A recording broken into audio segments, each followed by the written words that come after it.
پاکستان نے افغان طالبان حکومت کے خلاف آپریشن غضب الحق کا آغاز کیا، فضائی حملے کیے۔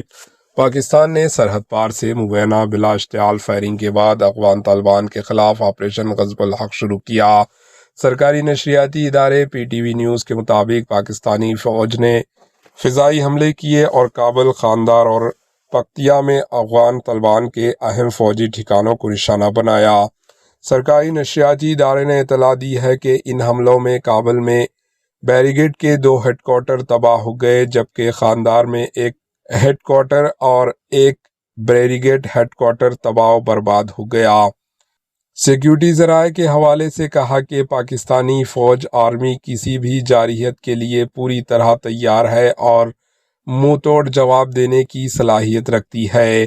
جمعے کو پاکستان نے افغانستان کے شہر کابل اور خاندار پر بمباری کی۔ یہ حملہ افغان فورسز کی جانب سے پاکستانی سرحد دستوں پر حملے کے چند گھنٹے بعد ہوا، جسے طالبان حکومت نے اس ہفتے کے شروع میں مہلوک فضائی حملوں کا جوابی کارروائی قرار دیا۔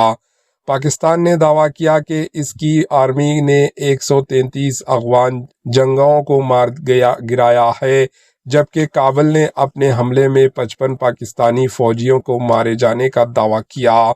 افغان حکام نے بتایا کہ سرحد چوکی کے قریب پاکستان سے واپس آنے والے لوگوں کے کیمپ میں کئی شہری زخمی ہوئے۔ حملے کا شکار ہوئے پاکستانی سرحدی صوبے پختو کے گورنر فیصل کریم کھنڈی نے میڈیا کو بتایا کہ اسلام آباد افغانستان کو فیصلہ کن جواب دیا گیا اور اپنی سلامتی کو یقینی بنایا گیا۔